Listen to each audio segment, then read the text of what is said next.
So welcome you guys to our Body Electric Weekly webinar. My purpose for tonight really is to just kind of walk you guys through your own vision planning for 2019, and I'm going to do it right alongside you. So this is not going to be necessarily my vision sharing for what I'm looking to do business-wise and personally in 2019, but that is something that I do usually share with the team early in the year. So that is my plan, is to do sort of like my vision for the team in January. But my purpose for tonight was really to just sort of have a workshop setting so that you guys can start creating sort of your own vision, whether it's personally, business related, or both. So the content of this presentation, I guess, is, I can't find my share button. Here it is from a guy by the name of Michael Olson, and he has a website that I'll share with you guys at the very end. But he has some really great tips and tools on how to sort of like formally write down your vision and make it something concrete. So this was a really cool resource for me, and it's something that I'm hoping to dive even more into. What am I doing? Even after this presentation for my own purposes. So hopefully you have a notebook with you, hopefully you have a pen with you, or you're gonna use your computer or phone or something. But my hope is that this is something that you'll really listen to and do, because I really feel like, of all of the webinars that we have, of all the different training opportunities that we have, whether it's for our team or corporate or upline teams or whatever, I really feel like this is probably the most important. If you don't know where you're going, how can you ever get there, right? You have to know where you're going in order to get there. So a lot of times, even for myself included, if you're feeling a little stuck, it could be because you're feeling a little bit of lack of direction. You don't necessarily know what it is. Maybe your why has changed, or maybe your just overall vision for what you're wanting for yourself or your family, or what you're wanting to get out of the business has changed, right? And so it's important that not only do we do this annually to really kind of look ahead at the year ahead, but also that we reassess. And so that's something that we're going to talk about tonight too, is how do we not just put our vision to paper, but then how do we keep sort of accountable to it, and how do we keep assessing it as we go? So that's our topic for tonight. So a couple quick announcements real quick. I know you guys who are on here live already know this stuff, but this is something I want to make sure the whole team hears. So first of all, we have established that super weekend, as it's now called, is going to be Sunday, January 12th from 9 a.m. to 12 at the Ritz-Charles in Carmel. They were going to announce it today who we're going to have, if we're going to have somebody, and they never did post it. So I'm assuming we're going to know that really soon. So if you don't already have that marked in your calendar, make sure you have that marked down. January Super Saturday is always a really big deal, given that it's the first of the year. Transform 20 obviously launched this week. If we have a little bit of extra time at the end of this, I'm happy to talk about some strategies or answer questions about Transform 20. But just know, for the purposes of the team, that our official Shaun T Fitness 21 Days of Fitness started this week. So we have that hybrid calendar that we're working with people on to get them prepared for Transform 20. But really, you guys should be taking advantage of the launch of this program. I had a lady today that reached out to me. She's been a previous Shaun T customer of mine. She's kind of a Shaun T freak. And she was like, I need Transform 20, put me on your list, whatever. And so, but what was interesting was she said, well, I'm getting ready to go on this cruise, so maybe I can just, you can follow up with me in January and I'll be ready to go. And so I easily could have just said, okay, sounds good. But instead I said, well, if you don't order today, I can't guarantee you're going to get a step, right? And so the truth is, Carl Deichler shared on his stories today that they have sold out of 20% of the steps that they have in the warehouse. So they still have 80% of the steps that they prepared for launch. They did obviously overestimate the steps, so that's good news. But I'm still using that to my advantage when I'm talking about Transform 20. If I have somebody who's on the fence with the holidays coming up and they're not quite sure if they're ready to invest, I'm telling them, look, you don't actually get the content, you don't get the workouts until January, but you need to get this purchase so that you can have access and so that you can have the step for sure. So use that to your advantage when you're talking to your people. The 2B mindset automation, which we talked about last week on the webinar, is now complete. So check. You guys should have gotten an email from me Sunday night with the instructions for that.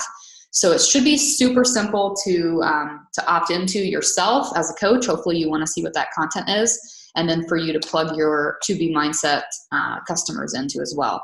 So my next goal for the team to finish up before the end of the year is to do the same type of approach with our new coach training. So we've had coach training on our website. We've also had coach training that we've tried to do through a Facebook group.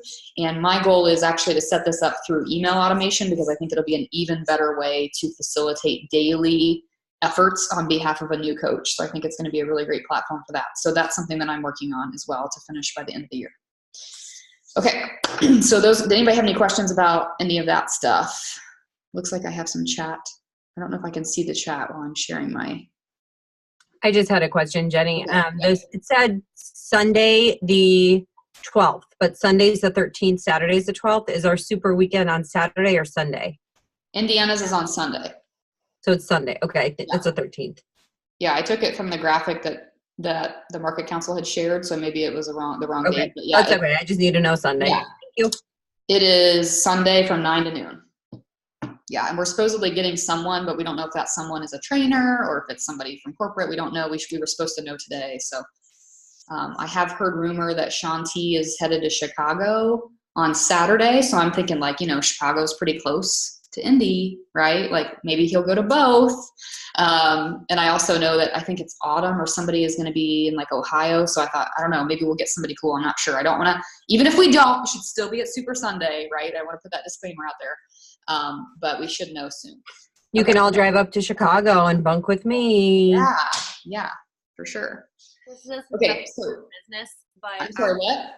I said this has nothing to do with business, but I did a Sean Week workout for the first time. Like I never did it during actual Sean Week. I was like so shocked to see Julie Vors in the workout. It like threw me off. I'm like, what the heck? But did she still have short hair in that one? In the yeah. Sean Week? Yeah. I couldn't remember if it was before the haircut or not. Sean Week came out the week I threw my back out on vacation like 2 or 3 years ago. And it was, so I've never done Sean Week. I think I've done like 2, 3, or 4 of the workouts from Sean Week, but I've never actually done the week. Yeah, I didn't do the whole, I just did the one. It's part of the calendar. Yep. But holy crap, Sean is evil. I'm just kidding. I know. He definitely has his own style for sure. Okay, so let's dive into talking about vision. And I thought this was cool because for me, like, I don't know about you guys, but for me, every year when I sit down to say like, okay, what is it that I'm wanting to pursue this year? I oftentimes struggle because it feels like someone has just handed me a white sheet of paper and I'm supposed to come up with something beautiful on this white sheet of paper. And I don't necessarily know how to think in the correct pattern to put pen to paper. So the purpose of this is really to sort of facilitate that for you, to ask you questions, to kind of get you thinking about what you're looking forward to for this next year. I keep losing my mouse on the screen. There we go. Okay. So make your vision so clear that your fears become irrelevant. And like I said before, if you're not really sure where you're going and you don't have a vision casted for not only yourself, but for your team of coaches, then how can you really overcome the fears that you have, the obstacles that you have, the objections that you have, all the different things that get in your way? You can't overcome them as easily, right? Because you don't have that strong why or that strong vision. So that's the purpose of tonight's webinar, and I hope you guys will follow along. So we're going to map out a vivid description of what your 2019 will look like. And of course, this will be a dominantly business-focused thing, but feel free to include personal goals as well. So what I want to do is I want to start with the basics. So what we're going to identify tonight are, number 1, your core convictions. Number 2, your core purpose. Number 3, your big goals, your huge goals. And then number 4, we're going to write out a vivid description of all of that. Okay, so my hope is that you're going to take this white sheet of paper from something plain and boring and very descriptive maybe of kind of where you are, not knowing where you're headed, to something that gives you direction. So let's talk first about the core convictions and core purpose. So these are some questions, and like I said, this content is derived from this Michael Olson. And so I loved these questions. And really today, when I was looking at them for the first time, it helped really get my brain going. So I wanted to share them with you. So when you're talking about like, what makes you tick, right? Like your core convictions in life, like what are those indispensable beliefs that make you who you are? What are those things that really just speak to you? What do you stand for? Why do you exist, right? So these questions are intended to help you think like, what is it that you want to define your life by, and especially in the coming year? So this was a really important thing too. He said you should be addressing your core convictions. You should be answering those questions truthfully, not as you wish them to be, right? So a lot of times we'll say like, well, this is the person that I am, when really that's the person we want to be. So identifying sort of where you are now in relation to what you want to be. So what I want to do is just kind of give you guys a couple minutes for each of these sets of questions to just sort of start writing things down, because until you start writing out your thoughts, you're not going to be able to really formulate them. So answer these questions on paper, right? Like, what beliefs make you who you are? What do you stand for? And why do you exist? And write the honest truth there, not what you wish to be, but what you actually are. And I'm going to do this right alongside you guys. So I'm going to give you like 2 minutes to write these down, and then we'll move on.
Okay.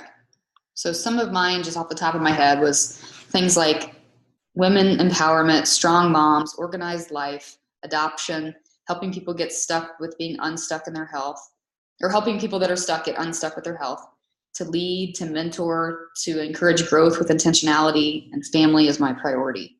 So those are just sort of like my core convictions. These are the things that I believe, and these are as they are, not as I wish them to be.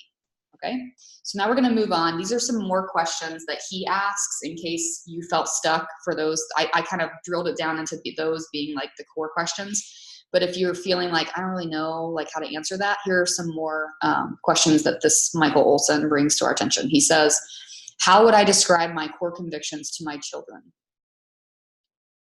So how would you tell your child what it is you believe in life in general, right? If you were to start a new organization, what would you bring to the table? If I had enough money to retire, would I continue to live these core convictions? So if you had all the money in the world, what core convictions would still stay with you, right? Do I envision them being just as valid 20 years from now as they are today? Everything I do connects people with God more substantively. I'm committed to the ongoing development of talented team members. So thinking not just about yourself or your family, but also thinking about your team. So hopefully this at least facilitates some thoughts for you on sort of what it is that you stand for and what it is you believe in. Because if we don't know that, we can't build a vision from there. Okay, next up is, what are your huge goals? So what are you building, right? Is it specific and clear? Is it measurable? We've all heard the SMART acronym before, right? The SMART: measurable, actionable. So when will you achieve it? Will it stretch you? Does it inspire long-term commitment? So because we're all kind of here for the sake of team and then for the sake of our business, what I want to do is focus specifically for the sake of this webinar just on our business goals. So for the coming year, right, what are your huge goals? And I hope that you think outside the realm of just rank. So maybe you are shooting for a specific rank, maybe you are shooting for a specific income. Those could definitely be a couple of your huge goals. But what else? What is it that you're building, right? So let's take just a couple minutes here to write down some of our big goals and to maybe even think a little bit deeper than we have been about what those goals are, with a date in mind too, right? Is it measurable? Will it stretch you, and when will you achieve it?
All right.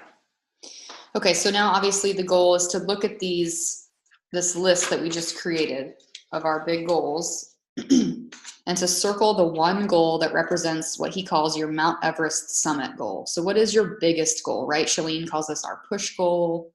What goal on this list would most likely make the other goals fall into place, right? Which one is sort of, we're identifying which one is sort of the focus area or the most important. So circle that one.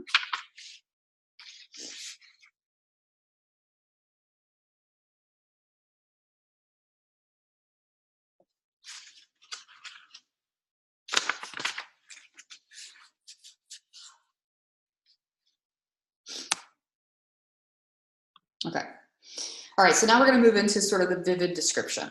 So if we were sitting here a year from now on a random Wednesday night in December of 2019, what is it that you would look back on for the year prior, right? For the year of 2019, having accomplished, like in an ideal world, how would your life look any different on a Wednesday night webinar just like this a year from now, right? So who are you becoming, and what are the key drivers here? So what is it that would have to happen in order for you to be in that position a year from now? So just let's take a minute here to just write down, like, okay, 1 year from now, sitting on this webinar, this is what I would be feeling. This is what I would have accomplished for the year. This is what I would be experiencing. And let's write that down first. So let's just take a minute to write that down, and then we'll hop into the second piece of it.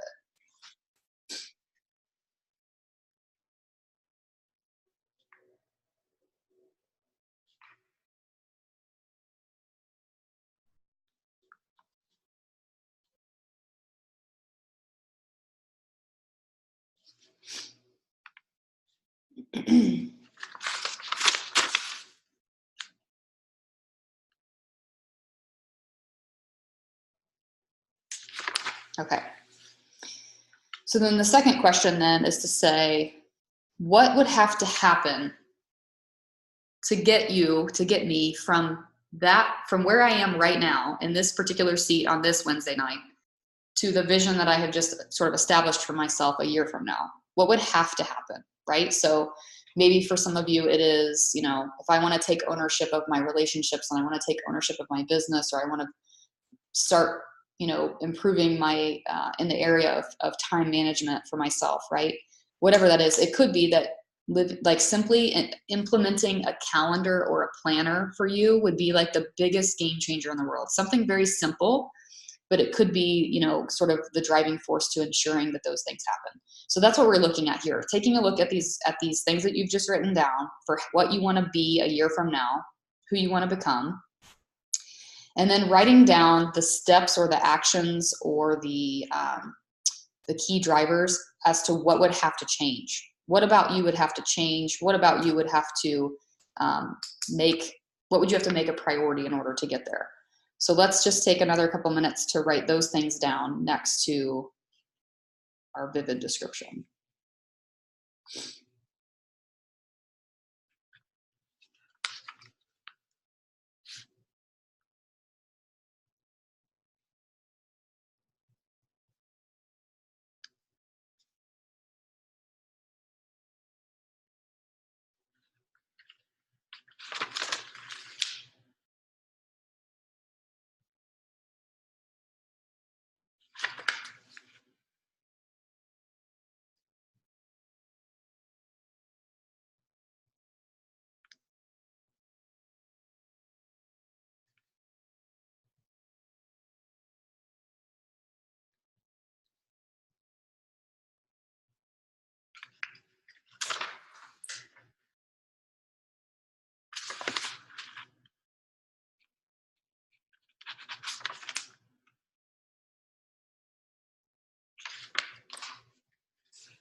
So I love this particular question because I feel like it's a great way, especially when you reflect back on this last year, to say, what is it that I wanted to get to sort of achieve in 2018, and where am I coming up short, right? And this is something that I feel like I ask myself quarterly, if not more often. And I feel like I tend to have a pretty good awareness of where I'm coming up short, right? And so that usually can transcribe into making this question very easy to answer for me, right? Like if I know where I want to go and I know who I want to become a year from now, I kind of can anticipate what types of things could hold me back from accomplishing that, right? And those things that could hold me back have probably held me back before, but yet those are my key drivers. So for me, for example, I have for my key drivers, like if I want to hit the goals that I want to hit in my business, then I have to have non-negotiable business hours. For me personally, I have to have non-negotiable business hours. So for me, most likely it's going to have to be every day from 9 to 10 p.m. Like it's non-negotiable. I am AIS, ass in seat, like ready to work my business, right? So non-negotiable business hours, help with Ellery. I can't do it all myself, right? I realize this is an area that I'm coming up short in my personal life. Like this is something that I've got babysitters. I need more babysitters because I need more availability for my business. So I wrote down non-negotiable business hours, help with my daughter, monthly benchmarks, right? Like establishing monthly benchmarks for myself and making those benchmarks non-negotiable. A tracking system that works for me, getting back to whiteboarding, mentoring coaches. Like I literally just wrote like 12 things that are sort of the key drivers that in order for me to be sitting in this chair a year from now, having accomplished what I want to accomplish and becoming who I want to become, those things really have to happen. There's no way that I can foresee achieving them without it. So hopefully you guys have a good list to work with there. So I love this, these questions as well, or these quotes. Vision is the invitation to others to belong to something compelling, something bigger, and something great. So what is it that and what do I want my team to belong to? Who are we? Because if we know where we're going individually, if we know this is who I want to become, this is what I need to do to sort of feel that I'm succeeding, right, in the business, or just happy in my personal life, then this is something that I need to share with my team. This is something that I want them to identify with, because people will buy into your vision. So I loved that he said, you're trading your time to work with your team, and your team is trading their time to work with you. Are they trading it for something worthwhile?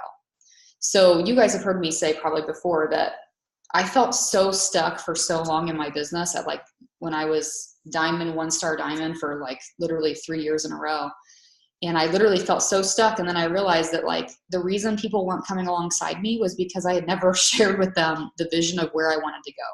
Right. And so it wasn't until I said like line in the sand, I'm putting this out there, right? Like this is my sort of, this is my something compelling. This is my something great. This is my something bigger. This is what I'm really looking to do. And I want people to come alongside me. It wasn't until I actually took that step that I had people that bought into that vision. So I hope you guys will be thinking about that too, like taking this forward. So here are some more questions for those of you who might be feeling stuck with the vivid description, some additional questions that he asks. So what will the organization, what will your team become in the future? What will it look like for them? What will it look like for your team members?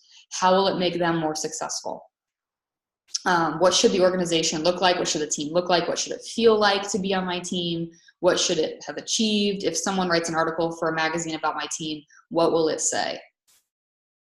Right? So I thought those were great too, because these are actually questions that I've had the fortune of having Amy Snow in my life, my life coach. And so this is something that at least every year, if not more often, she goes through very similar questions with me, right? It's not just about what I want and what I want in my personal life or what I want to accomplish individually, but it's about like, what is this going to mean for your team, right? Like, how are your team members going to feel being a part of your team? And so this for me has been a key driver in making sure that our team, for example, has a focus and has a core conviction in personal development, right? It's why we have the mastermind opportunities. It's why there's constantly podcasts being shared or book ideas being shared or whatever. Like, it's why Amy Snow is available, for why she comes with us to certain things, right? So it was an intentional effort on my part, because I wanted personal growth to be it was part of my vivid description. It was part of what I wanted to be part of our team culture. So that's going to be important for you to determine too, when you're thinking about your team and you're thinking about your goals. What is it going to be like for a coach to be on my team? Like, what kind of culture am I creating? Because culture is definitely crafted from your vision. Okay, so share your vision every chance you get with your team, your followers, your loved ones, and yourself. All of those people I just listed there are important, right? So it's not just something for you to hold on to and use as sort of a morning affirmation, which is a great idea, right? To look at your vision every morning, but it's also something that you should be putting out into the universe, to use a yoga phrase. So, sharing this with your coaches, like we've already said, sharing this with your social media. It's not necessarily the details of for you to hit like become an elite coach in 2019, right? Like, maybe that the specifics of that are not necessarily understood by your social followers, but some of those other things, like some of the tangible things, right? Like setting those non-negotiable business hours, sticking to them, being accountable to them, the action steps that you're working on personally, the culture of personal growth that maybe you're establishing with your team, as an example, right, would be something that you'd want to share with your followers, like letting your followers buy into your vision and support you as well. Because people really do want to support you. There are people out there who are haters, but there are more people out there who are out there to support you. And then sharing this with your loved ones, like your husband, your wife, your mom, your dad, like making sure that they know that it's important to you, also is sort of a check mark or a checkbox to mark off. Schedule a weekly business vision review. So I've had a few mentor calls with some of you guys this week, and this keeps coming up, so I'll share it here as well. But I personally am super excited about the Brendon Burchard high performance habit, or what do you call it? The high performance planner. I live by my planner. So I literally, for Christmas this year, you can ask Chris, every year he gets me a planner. And I usually get the same planner every year. I usually get like, I think it's called like the Daily Designer or something. And this year I sent him, he was like, I need to know what you want for Christmas, And I was like, okay. So I sent him 2 links, and they were for 2 different planners. One was for my usual planner, and one was for the high performance planner that Brendan Burchard has put out. And he asked me the other night, he's like, you really need both planners? Like, you need 2 planners? I was like, yes, I do. Thank you. You asked me what I wanted for Christmas. I'm telling you what I want for Christmas. The Daily Designer for me is my life. So it's everything I'm doing, personal and business, more of a schedule keeper. But the high performance planner is, for me, I'm hoping it's going to be a facilitation of this business vision review, right? Like constantly keeping me accountable to these goals and action items that I've established for myself. So maybe that's what you need. Maybe you just need that sort of like, maybe you're like me and you just need that facilitation of making sure that it's a weekly action that you take. But whatever works for you, making sure this is something you assess weekly is important.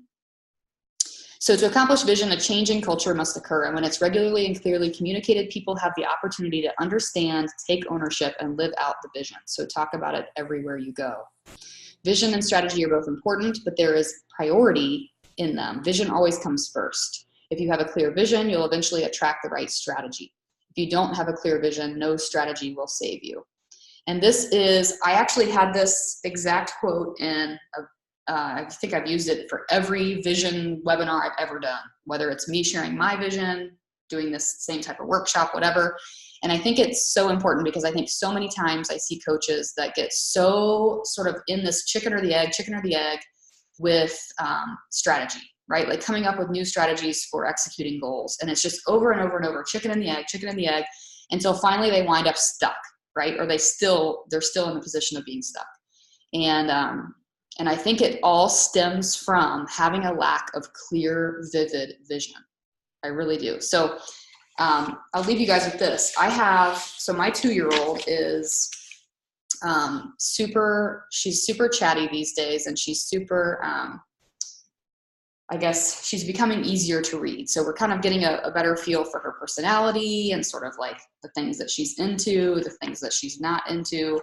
And oddly enough, I think I'm raising myself. So I think I'm raising a kid that is very, very drastically like maybe I was as a kid. At least that's what my mom says too. So she has decided she's very much a realist. So we go to Gymboree for classes. We go to art classes. We go to all kinds of stuff for her to just participate in with other little kids. And the one common theme, regardless of where we go, is anytime she's asked to pretend, right? Like today it was monkey. This is how a monkey waves their arms. Look, we're all monkeys, right? And everybody in the class is waving their arms like monkeys except Ellery. And she's looking at the teacher, and the teacher's like, Ellery, aren't you a monkey today? Do you want to feed me a banana? And Ellery looks at her and goes, no. And last week when we were doing the cookie theme, we were supposed to put bean bags on a cookie sheet and act like we were putting them in the oven. And Miss Wendy says to Ellery, aren't you going to cook some cookies with us in the kitchen? And Ellery said, no, bean bags, AKA, no, those aren't cookies, Miss Wendy. Those are bean bags. I'm sorry, no one told you. Like that was sort of her answer. And I tell you this for a reason, like hopefully this connects back to vision, because I'm learning that she's very much a realist, which is very much how I was. My mom said that when I was a kid, she's like, you didn't want to pretend with dolls. You wanted to play with a ball. Like you were never sort of that, fantasy child. Like you never had the pretend imagination. She's like, you always said that you didn't want to put your tooth under your pillow because you didn't want a fairy flying around your head at night. And that's very indicative of my personality. And I think it's at least showing to be very similar to what Ellery's like. But over the course of my life, the one thing that was always instilled in me was, regardless of my personality type, was that I should always dream, right? Like my parents always told me, like, you can go to whatever school you want to go to. You can go to you can become whatever you want to be. You can, it was always encouraged. If I wanted to be a trash truck driver, they were like, you should be the best trash truck. They would literally put me in contact with the local trash truck driver. Like, that was my parents. And so I was always encouraged to just be a dreamer. And for me though, it was always dreaming within realistic measures. Right. And so I think that is why vision for me has always come naturally, because I've always been encouraged to be that dreamer within reason, to be that dreamer that has specific measurable goals, and not to just dream big things, but not put the action to work. And so I hope that if nothing else, you come away with this, regardless of whether you're the no, Miss Wendy, that is a beanbag type personality, or if you're that is the most gorgeous chocolate chip cookie I have ever seen personality, right? Regardless of what your nature is, I hope you take this away, that it doesn't matter what your nature is, because vision matters more. So whether you're a dreamer or a realist, right, doesn't matter. Both realists and dreamers need vision. And if you're working your business from a place where you're constantly coming up with strategy, or you're constantly doing the work you've been told is the work that matters, but you don't know why you're doing it, and you don't know what you're pushing for, and I say this myself included, then we wind up right back where we started, right? So this is such a huge, huge piece. So I actually hope that if you do nothing else the rest of this year, like for today's December 5th or something. If you do nothing else from now until Christmas, now until New Year's Eve, I hope that you will put a substantial amount of your energy into writing this vivid description of your vision. Okay. And after you finish it, after you come away with something, I hope that you will share it, whether it's with the team, whether it's with your own team of coaches, your spouse, like I said, your social following. I hope that you put it into play, because I really do believe that what you put into the universe comes back to you. And I really do think that it can make a huge shift for so many of us in making those dreams a reality, into making who we're becoming actually happen. So not to beat a dead horse, but identifying your greatest areas of necessary growth and skill set development is going to keep you on the right track all year long. So this sort of goes into play with the personal growth component of what we do and how I find it so valuable. But if you're looking at, at the end of the day, you come up with this vivid description and you're like, this is who I want to become next year. It's easy to say, okay, what are the action items that I need to take, right? We've already asked ourselves the question, like, what are the action items that I need to take that are going to be my key drivers that bring me from where I am now to where I want to be, right? That's sort of an easier question, because we know what has to happen. But a lot of times people don't take the 2 seconds that it takes to stop and say, who do I need to become, right? Like, not only what do I need to do, but who do I need to become to be confident in who I'm going to be a year from now. So this is something that that I feel like that I do successfully in my own business and in my own personal life. Like the personal growth component of this business is strong for me, right? Like, this is something that never wavers. And so for me, it's a constant evaluation of what is needed right now. What is the most important? Kind of like we wrote down all of our goals, all of our big goals for next year, but then you circle the Mount Everest goal, right? And that's kind of how it works with personal development. Like, there might be a book that you've been wanting to read, or there might be a podcast, like you really like Rachel Hollis because she's so cool and you want to be her best friend. But at the end of the day, like, if that's not speaking to you in that necessary element of growth that you need at this given moment, or if it's not, helping you advance your skill set to learn something new, that on a track that you need to learn something new on, it's completely pointless. So I have, for me, the past 2 years, I have made the resolution, and it has been in my actual vision board, on my actual vision board that I've shared with you guys before the past 2 years. I have made a promise to myself that if I start a book or start a podcast or anything related to personal development, and it's not speaking to me at that moment, it's okay for me to put it away. It's okay for me to close it and not finish it. It's okay for me to put it back on the bookshelf and start something new, right? But if you're finding that you're constantly doing that, it could be because you're not assessing sort of where you're headed, right? So if you know where you're headed, if this is who you want to become, if you know you want to be a 5-star elite coach at the end of next year, you better believe that leadership is a huge, huge piece of that. And so organizing your personal development plan around leadership is probably a really wise idea versus a lot of girl wash your face, right? Which girl wash your face makes you feel really good. She's really cool. Makes you have like a little pep in your step, but is it helping you become a better leader? Maybe not necessarily. Does that make sense? So having a personal growth plan attached to where you're headed, right? Sort of, I actually met this week with, some of you guys know Natalie Johnson. She's a local coach here, and she's been coming to my house weekly, and we've been brainstorming on some things, which is really cool because she's not in my downline, I'm not in her downline. So we really have no emphasis on each other's success, right? Like from a financial perspective. So we're really able to come together and say, like, here's what I'm doing, here's what I'm doing. And she said these words to me yesterday when she was here. She's like, sometimes I don't think that my team understands how, trying to remember her exact language, how, she went like this with her hands. She's like, how zeroed in I become on a goal.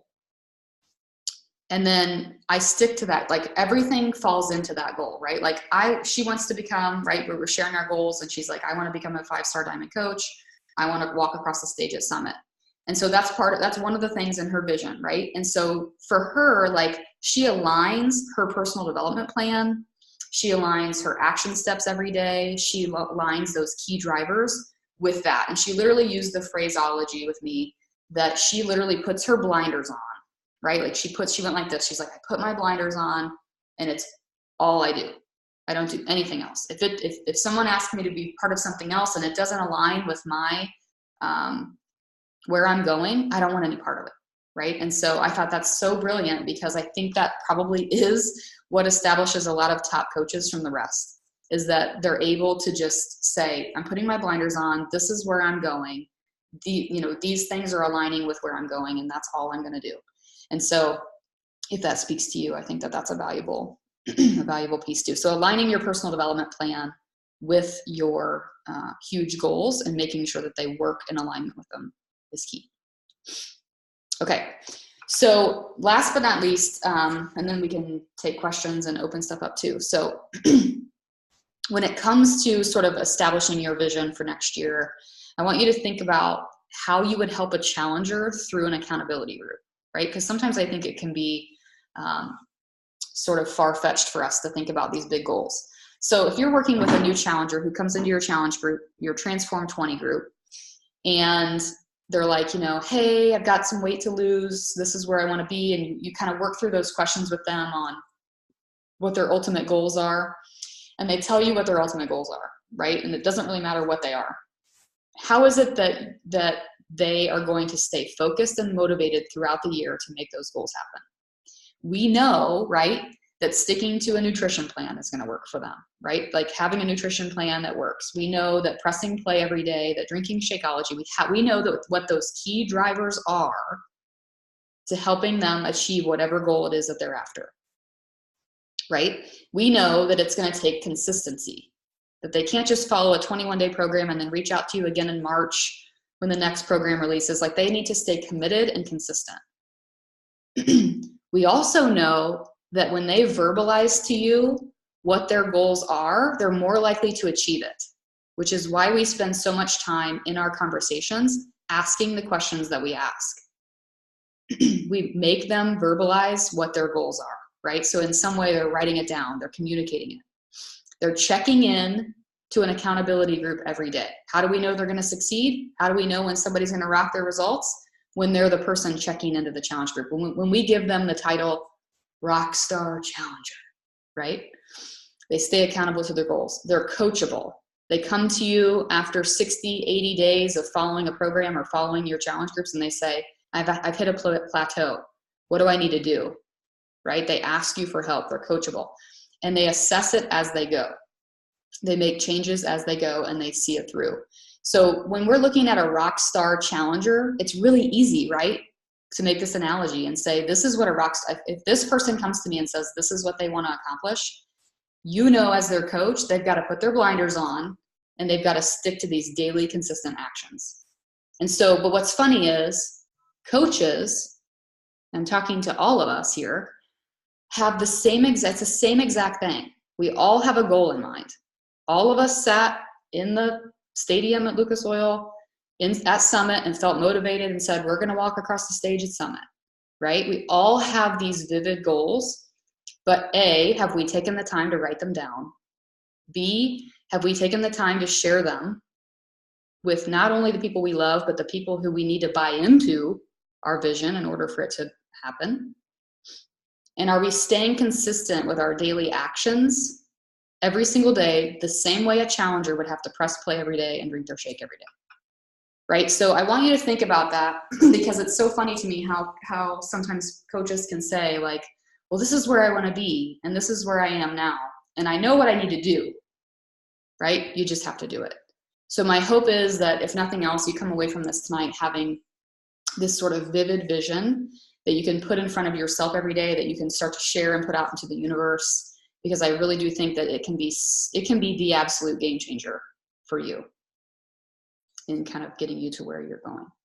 So this guy that I took some of this content from tonight, his name is Michael Nichols, and his website is michaelnichols.org. He has a free downloadable resource that's called, hang on, I'll look. Where is it? It's called, well, he's got a lot of resources apparently, but he's got one that's called like Casting My Business Vision or something like that. It's a free resource. So when you go to his website, you can click on like popular articles or whatever. And he's got, it's called Developing Vision with Your Team. He's got a template for that. Creating Your Business Vision is what this was created after. So it's called Creating Your Business Vision, michaelnichols.org. But he also has Sharing Your Vision with Your Team. He's got all different resources to use and free templates too. So if you want to, I would highly encourage that for the next 2 to 3 weeks, you set aside time to make this a priority, because I think it's step one. Does anybody have any questions, feedback, anything I missed, or questions about anything else, Transform 20 or otherwise?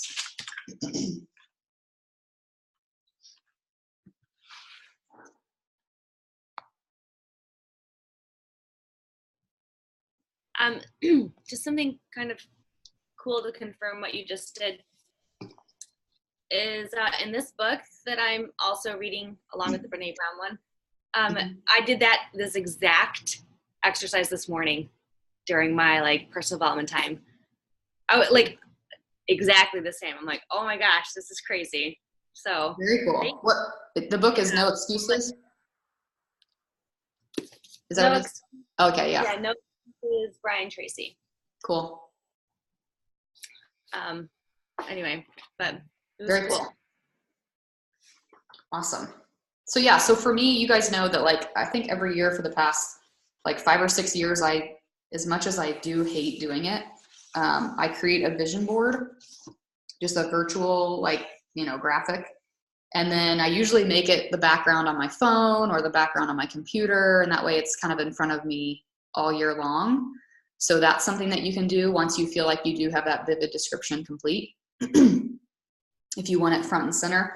Oprah used to have a really cool thing, and I don't think she has it anymore. It used to be on Oprah.com. You could search Oprah.com vision board, and she had this really cool bulletin board graphic, and then you could easily just pin things up on it. So you could search that and see if it's still available.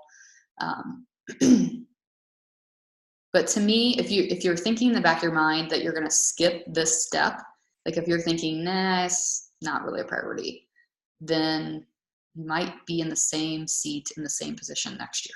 So it is so, so valuable. And I can actually speak that firsthand, because it wasn't until I put the work into thinking about my vision and sharing it that I saw any changes in my business. I have a question for you. Sure. So, excuse me. When you're sharing your vision with your team, so of course, my goal every year is the same goal every year, which is 5-star elite.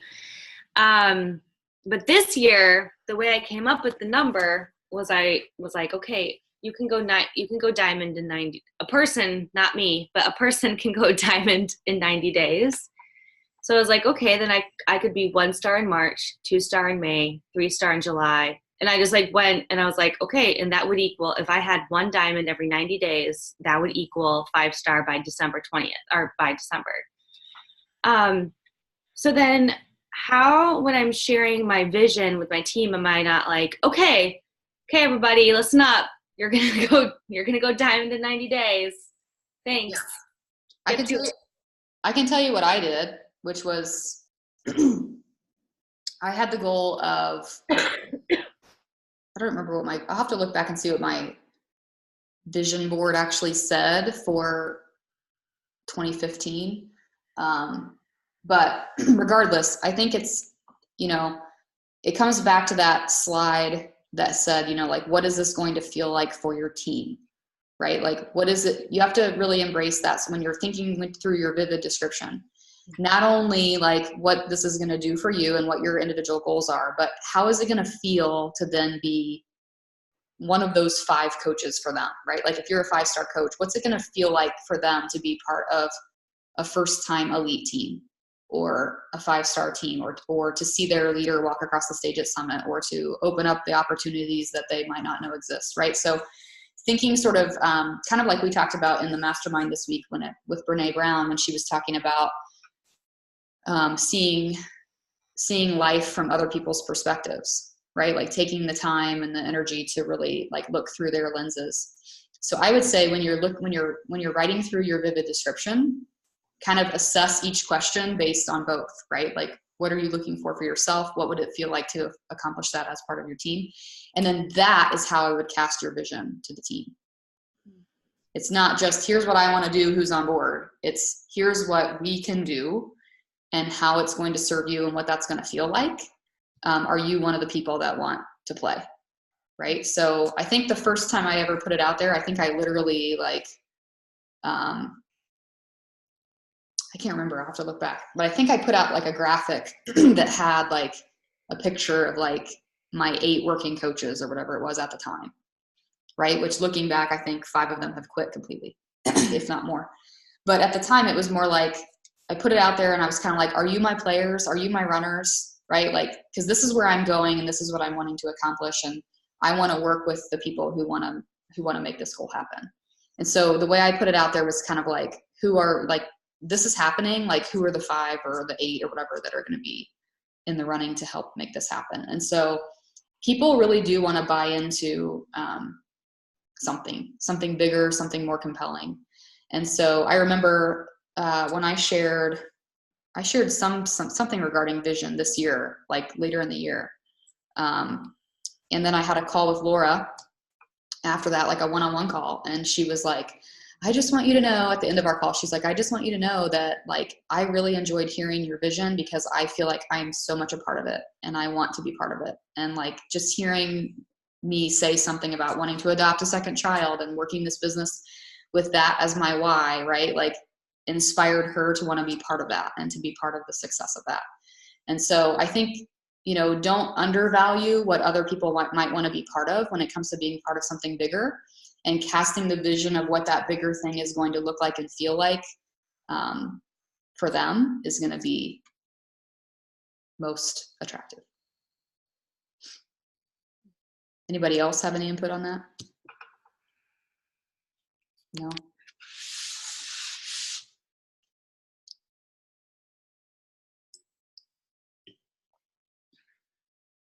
I think it's interesting because one thing Natalie and I talked about yesterday, which was cool, was that we talked about expectations too, which is something that I want to talk about with the team sometime.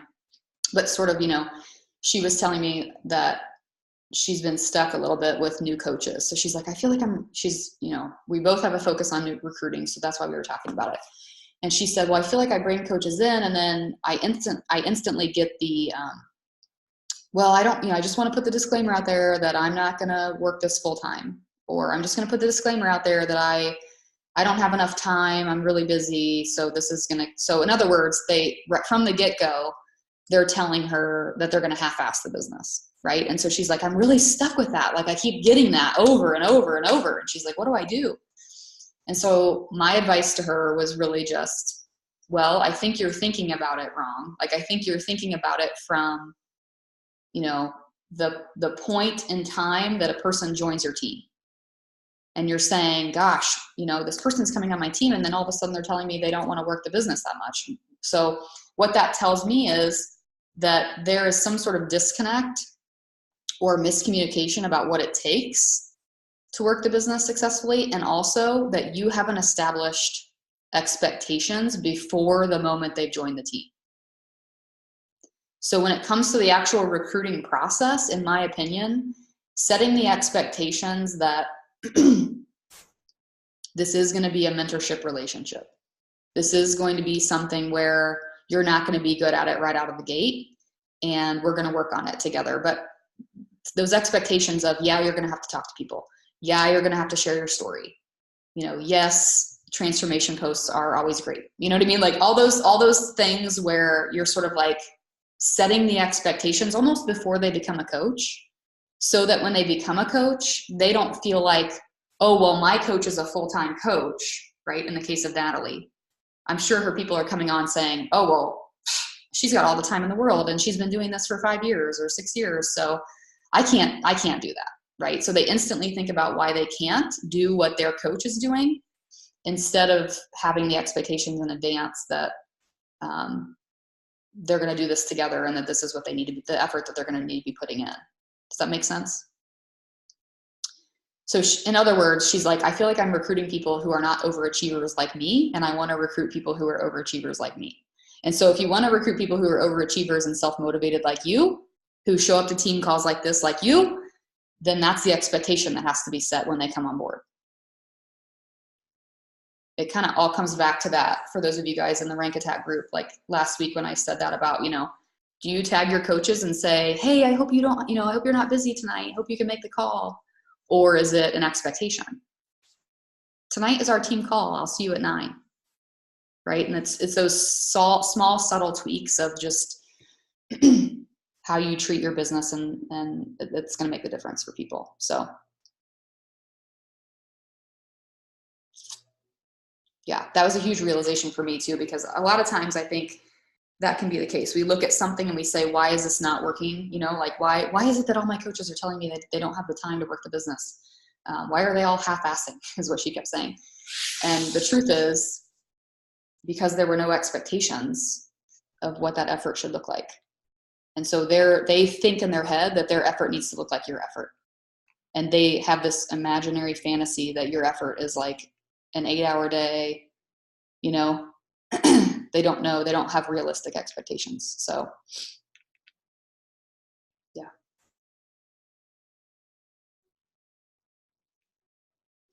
We also talked about the fact that, like, you know, the network as a whole kind of went through this phase of like recruiting coaches for the fun of it, right? Like, join my tribe. My tribe is fun. We all have fun together. And that's really cool. Except then we had all these coaches, right? 2017 was like the year of fallout. And why was it the year of fallout? Because Beachbody wasn't fun in 2017. We were like trying to figure out Beachbody on demand, trying to figure out how coaches were going to make money, right? We hadn't figured out this whole launch thing and the VIP early access. It was all still very, very early. So all the people who were in it for the fun are no longer with us, right? So it's the same exact thing. Same exact thing. It's the harder route to go, but saves our sanity. So how's Transform 20 launch going for you guys? Pretty good? Decent? One person who ordered, I found out, isn't actually my customer. Yay! Oh, no. So you talked them into it. They're not your customer. Made someone else a sale. Aw. Yeah, I don't know how to do the pre-marketing thing very well. Mm-hmm. So that's something to work on for the Well, future. don't get discouraged. I mean, I don't know if I'll have to look and see if I've even had any share cart orders that went all the way through. But I think this was was this how 80 Day Obsession was last year? Did they release 80 Day Obsession in December? I think they did. Yeah, I think we sold them in December, didn't we? And then okay, I'm pretty sure we did. I think they went on sale in December and then the access started in January, just like this. And if that's true, which I think it is, I know for a fact that my December was like Success Club 6 last year. But then my December, for whatever reason. Say what? It was later in December. Yeah. I think I was only like December or Success Club 6 in December, but I know for sure that my January, thanks to 80 Day Obsession, was like Success Club 30. So keep that in mind, right? Like just because you're not getting crazy feedback in the first 2 days doesn't mean that you can't take advantage, because you guys know January is a big time of year too. So planting those seeds and really hyping up the launch this month. And then, like I said at the beginning, utilizing the scarcity of the step, or the potential scarcity of the step, to lock people in before the holiday. Yeah. So Shanti and I have like an interesting relationship because I love Insanity Live. I used to love teaching Insanity Live, but I haven't been able to do his programs since Max 30 because they would give me panic attacks. Like I'm too competitive. And so I would literally my heart rate would be like 170 and I'd be like, I'm going to die.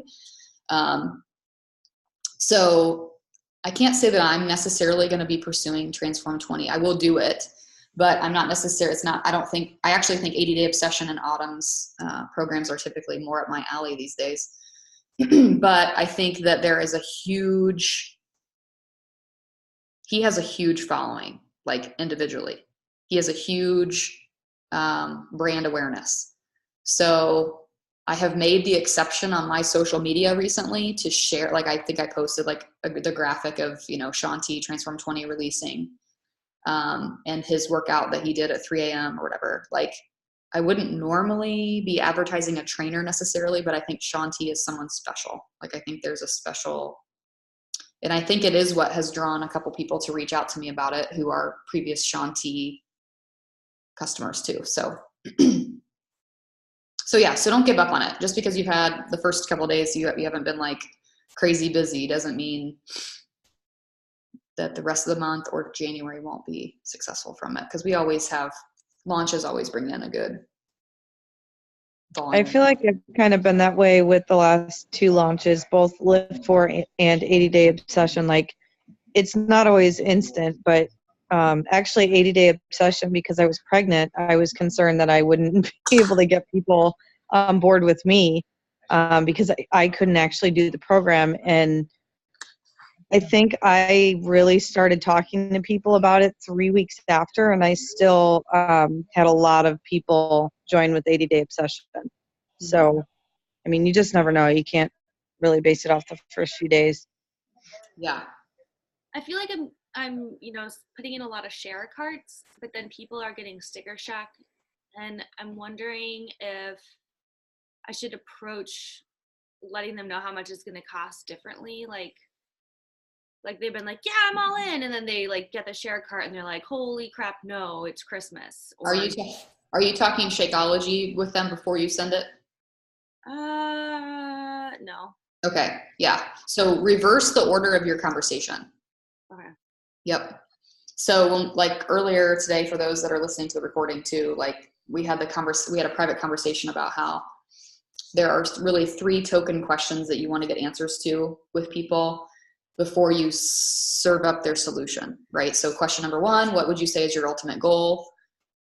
Question 2, how would you rate, or what exercise program are you currently following, if you're following one? And how would you rate your current nutrition?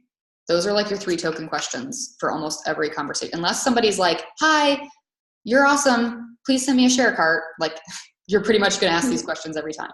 So what that does for you is it gives you insight, and there's always at least one of those areas that's going to be the weaker area, right? So maybe they think they're on track with their nutrition, but they are looking for some at-home workouts and they've seen your post about workouts.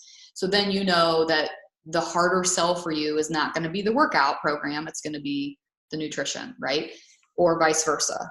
So if you know in advance, like, okay, this one is going to be my harder sell, that those are the seeds you need to be planting with them in the conversation so that the share cart is not sticker shock. Does that make sense? Yep. Yeah. So if someone's like, oh my gosh, I see all your workout videos. Tell me what you're doing from home. Tell me how I can work out from home. And you spend the whole conversation talking about Transform 20 and you send them the Transform 20 video and they're like, I'm in. And then you send them a share cart and you've never talked about Shakeology and there's Shakeology involved in the price and the price is $200 or whatever. It could make sense as to why they kind of go crickets. Mm-hmm. So asking the key question tends to be, how would you rate your nutrition? Assuming they give you an honest answer. Most people are honest and they're like, it could be better, right? And that's all you need. That is your open door to saying, do you think that, a daily superfood shake might help make things easier for you? Do you think that having weekly meal plans, nutrition guidance and cooking videos could help you in the kitchen? Like all those types of things. And then once they kind of establish that that needs to be a focus area for themselves, it makes your sell a lot easier. So to summarize, the way that I sell a challenge pack is always comes down to asking those 3 questions, planting seeds in the area that I know is the harder sell. And then when it comes to closing it, I lead the close with basically how much they need the group, how the group is going to be the game changer, not the Transform 20 program, not Shaun T. The group is going to be the game changer. But in order to have that group, they have to purchase the pack. And that way there's no objection to me about the Shakeology. There's no objection to me about the price. I've established that this is the value you're getting in all these different areas, fitness, nutrition, and support. This is the thing that's required to get in. So kind of maybe reverse the order of your conversation. That's what I would say. Thank you. Yeah. Okay, you guys, don't go zombie on me. Okay, sounds good. Well, I'm going to let you guys go. Recording will be up tomorrow. Can you guys tell I got my hair thinned out today? Is it like way less bouffant or what? Not only does it look clean, but it looks like somebody took time on it. So yeah, I told Chris when I got home, I'm like, I'm going to go record like 6 videos because my hair's fixed. I'm going to say you should always schedule your hair appointments for Wednesdays. Yeah, I know. There you go. I told my hairstylist when I got there today, she probably did not think it was that exciting. I was like, today was the best day ever because I went to shower and I realized you were going to wash my hair. And she was like, awesome. I was like, true statement. Yeah. Things you keep to yourself. Look at Laura's baby. Aww. Look at her. She's on the move almost. Oh, look at that one-arm plank. Yeah. My cousin has She's been planking all day. Like she'll like actually go into a plank position and sit in it for a few minutes. It's not her Superman that she was doing too. She's following the That's awesome. workout. My cousin has a little one about her age, and she sent me a picture of her planking yesterday, and she's like, her plank is better than mine. It's like, well, she's only holding up like 10 pounds or whatever. So it's a difference. Big difference. Okay, you guys, recording will be up tomorrow. Let me know if you guys have any questions, but I would love, love, love for you to share your vision or pieces of it with the team once you have that vivid description.